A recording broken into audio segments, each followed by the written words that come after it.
Story, les rendez-vous d'Alfred Hitchcock, racontés par Serge Sauvion. Aujourd'hui, l'hypnotiseur de Roy Carroll.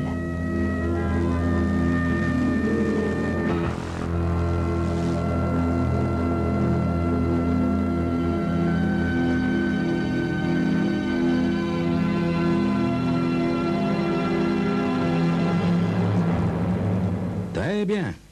Maintenant, mademoiselle Lynn, nous voilà prêts pour la seconde séance. Comment vous sentez-vous? Êtes-vous à votre aise? Oui, je vais bien, docteur Hoffman. Parfait.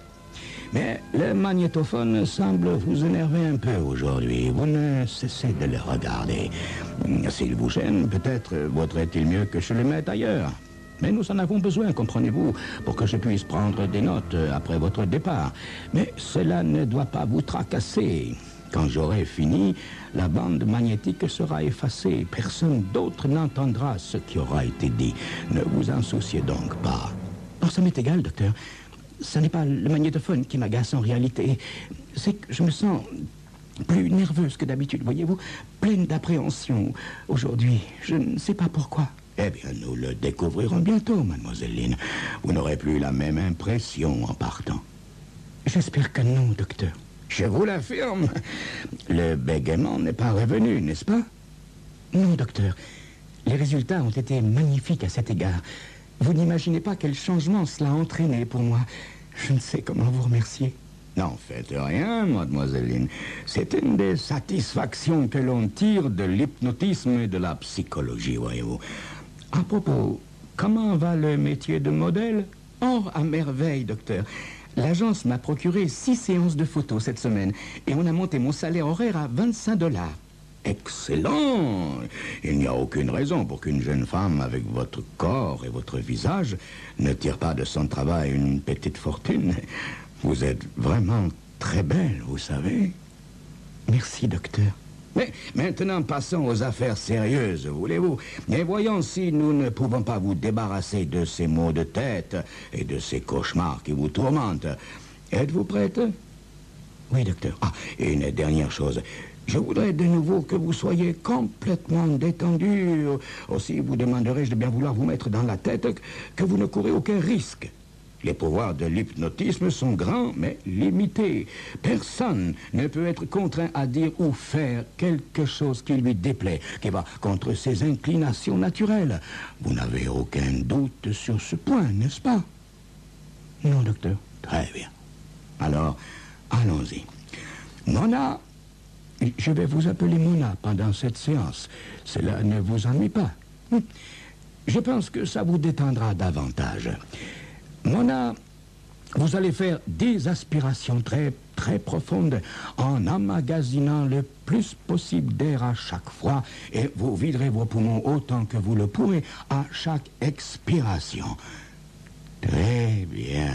Maintenant, Mona, pendant que vous regarderez la flamme de ce briquet, je vais commencer à compter. Quand je dirai 1, fermez les yeux, mais concentrez-vous pour voir la flamme, bien que vos paupières soient closes. Quand je dirai 2, rouvrez les yeux et regardez la flamme. Pendant que vous la fixerez pour la 2e fois, je dirai 3, et vous fermerez les yeux en conservant l'image de la flamme dans votre esprit.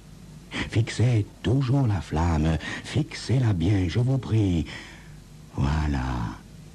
Maintenant, centrez votre attention sur cette petite lueur vive et dans quelques secondes, je recommencerai à compter. Quand je dirai à nouveau 1, vous fermerez les yeux pour la dernière fois, mais vous continuerez à voir cette minuscule flamme brillante, si brillante. Vous comprenez? Oui, docteur. Et tandis que je parlerai, vous aurez envie de dormir, vous aurez sommeil, de plus en plus sommeil, parce que cette flamme très très brillante est devenue dans votre esprit le symbole du sommeil. La flamme vous endort profondément, de plus en plus profondément. Vos paupières sont maintenant si lourdes que vous ne pouvez plus les soulever. Vous n'avez qu'un seul désir, les laisser fermer et dormir. Dormir, plonger lentement dans ce sommeil très agréable, ce sommeil tranquille qui vous détend merveilleusement. À présent, votre respiration devient profonde, régulière, égale. Votre tête penche. Maintenant, Mona, écoutez-moi attentivement. Il faut que vous le compreniez bien, Mona. Une fois que vous serez dans cette profonde hypnose où vous allez entrer, rien ne vous réveillera, rien, vous comprenez? Aucun bruit, aucun son, aucun contact inhabituel, aucune espèce de contact physique avec vous, rien, sauf le signal dont nous sommes convenus, la musique de ce poste de radio sur mon bureau que je mettrai en marche lorsque je voudrais que vous vous réveilliez. Mais rien d'autre ne vous tirera de votre sommeil. Vous avez bien compris, Mona? Oui, docteur. Très bien. À présent, Mona, vous allez dormir de plus en plus profondément. Glissez, vous abandonnez au sommeil les plus profonds que vous ayez jamais connus. Et quand vous vous réveillerez, vous vous sentirez très bien. Vous ne vous souviendrez plus d'aucun événement désagréable. Vous entendez? Oui, docteur. Parlez un peu plus fort, s'il vous plaît. Je vous perçois à peine.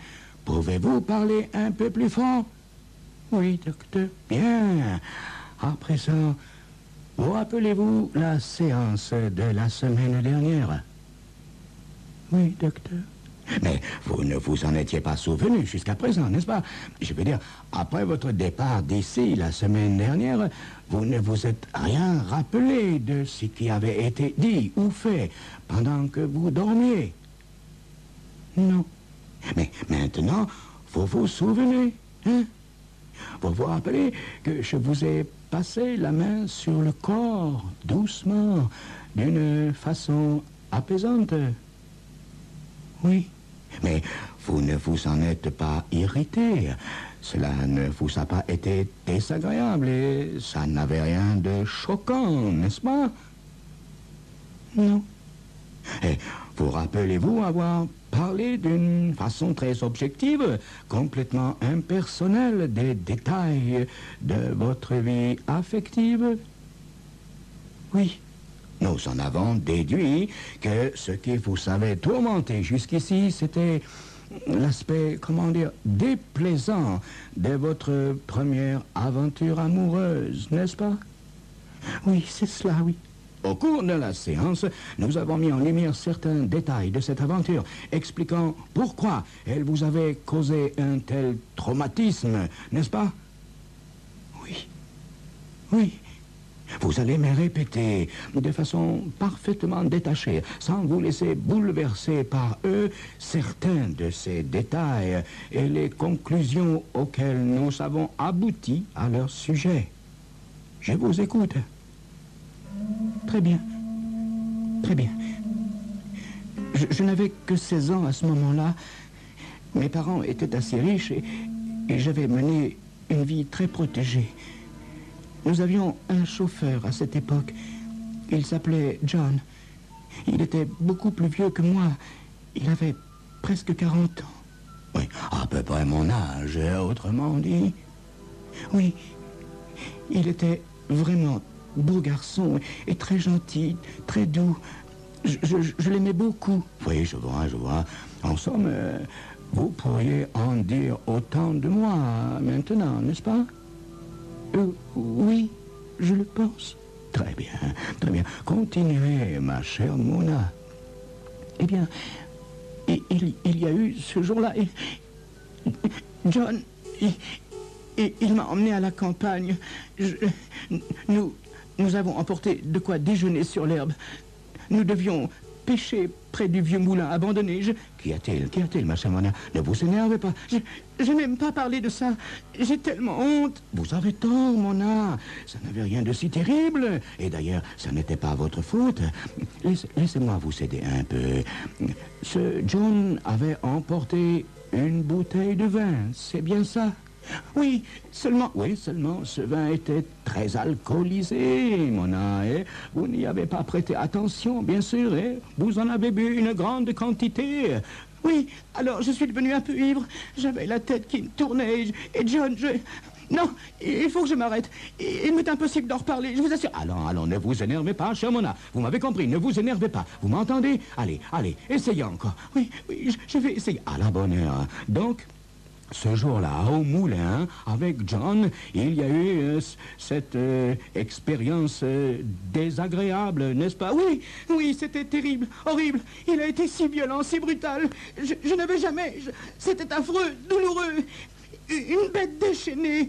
Mona, ne vous bouleversez pas pour tout cela. C'est sans importance. Ce qui est important, Mona, c'est ce que nous allons faire maintenant.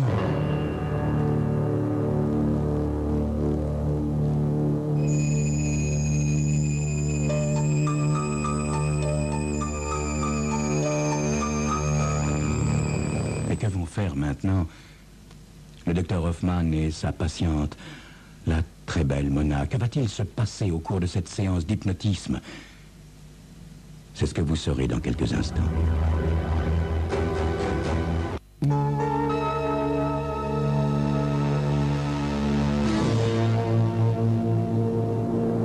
Chère Mona, la semaine dernière, nous avons conclu que si je vous faisais accomplir un retour en arrière dans le temps, que si je vous ramenais à cette date et à cet endroit, si je vous persuadais que vous reviviez cette expérience avec John, mais que cette fois, il se montre doux et tendre avec vous, qu'il ne vous fasse pas de mal, alors ces premiers souvenirs auraient des chances de disparaître de votre subconscient et ne reviendraient probablement plus jamais vous tourmenter.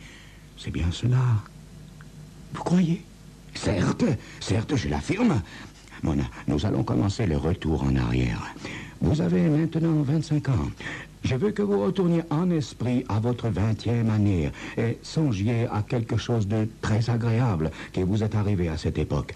Réfléchissez bien, évoquez-le dans votre esprit avec netteté et vous retrouverez cette année-là.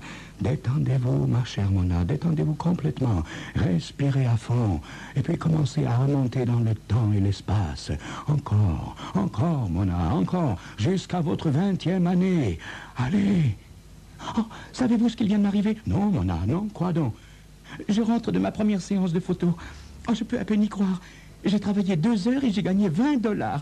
Vous rendez-vous compte? Tout cet argent, presque le salaire qu'on me donnait pour une semaine dans mon ancienne place, gagné en 2 heures. Et tout le monde a été si gentil, si aimable. Et vous avez 20 ans? Oui. Très bien.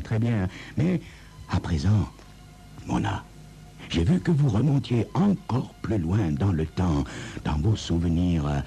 Pensez à l'année de vos 16 ans, Mona. Retournez à travers le temps vers cette merveilleuse 16e année. Ne vous rappelez rien de ce qui s'est produit ensuite, mais évoquez dans l'ordre chronologique les événements de cette journée où vous êtes allé à la campagne avec John. Rappelez-vous la joie et l'amusement des préparatifs. Revoyez cette scène dans votre esprit. Revivez ce moment. Concentrez-vous. Vous y êtes maintenant, n'est-ce pas, ma chère Mona? Vous avez 16 ans et vous vous apprêtez à sortir avec John, hein? Oui, nous sommes dans la cuisine en train de préparer le panier du déjeuner. Mais vous ne voyez pas John très distinctement, n'est-ce pas? Comment? Oh, eh bien, je le pouvais auparavant, mais maintenant... Oui, je sais. L'apparence de John va changer, Mona. John va commencer peu à peu à me ressembler. Et pour vous, je vais devenir John. Vous comprenez? Je me transforme en John. À présent, je suis John. Vous me voyez sous l'aspect de John et vous allez me parler comme à John. Vous m'entendez, Mona? Vous m'entendez? Oui, mais Vous êtes bien John? Certes, Mona, oui, vous le savez, vous le comprenez, n'est-ce pas? Je suis John. Vous, John? C'est possible? Oui. Oh, oui, oui. Très bien, très bien. Maintenant, nous sommes à l'endroit du pique-nique. Vous avez bu beaucoup de ce vin délicieux, de cet excellent vin si frais et si rafraîchissant et savourant. Non, non, Mona, ma chérie, ne vous levez pas, il ne faut pas rester étendu. Vous devez rester là, Là, chez moi. C'est bien vous, John, je vous reconnais. Même au bout de tant d'années. Laissez-moi, John. Non, je vous en prie, laissez-moi me lever. J'ai besoin de mon sac, mon mouchoir. Je sens que je vais pleurer. S'il vous plaît, John. Bon, je vais vous le donner. Restez là, détendez-vous, Mona. Voilà votre sac, ma chère Mona. Merci, John. Mona, ne soyez pas si nerveuse. Ne tremblez pas. Oh, vous avez laissé tomber votre sac. Permettez-moi de vous... Oh, Mona, mon dos. Mais qu'est-ce que vous faites? Oh, ma figure. Non, mais lâchez ça. Nous ne sommes pas à l'époque actuelle. Il faut que vous retourniez en arrière. Oh, Mona, il faut que vous remontiez jusqu'à votre 16e année. Non, lâchez ce couteau, Mona. Non, s'il vous plaît. John, vous vous rappelez ce que vous m'avez fait ce jour-là? Vous vous rappelez ce que j'ai dit après? Mona, arrêtez. Oh, mon Dieu, mes yeux, je ne vois plus. Je ne peux plus me relever. Aidez-moi, Mona, je vous en prie. Arrêtez, au secours, arrêtez. Non, John, non. Vous ne m'empêcherez pas de faire ce que je dois accomplir. Ce qui a mûri dans mon esprit pendant toutes ces années. Non, Mona, je vous en supplie assez. Non, écoutez, Mona, je ne suis pas John. Vous ne me voyez pas, vous ne pouvez pas me voir sous l'aspect de John. Arrêtez, je vous en prie. Oh, Mona, non, réveillez-vous, Mona, réveillez-vous tout de suite. Il faut vous réveiller. Tenez, John, tenez. Je vais vous tuer, John, souvenez-vous. Je vous ai dit qu'un jour, quand je serai adulte, je vous retrouverai et qu'alors je vous tuerai. Vous vous rappelez, John? Mona, là. Oh, mon Dieu, la radio. Il faut allumer la radio. Ça vous sortira de transe. Seule la musique de la radio y parviendra. Le signal convenu entre nous. Allez à la radio, Mona, je vous en prie. Allez à la radio. Non, ne faites pas ça. Non, assez. Il faut que j'allume la radio. Il faut que jusqu'à la radio.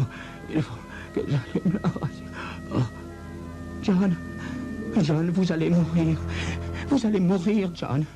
Et je tuerai tous les hommes qui m'approcheront. Je les tuerai tous.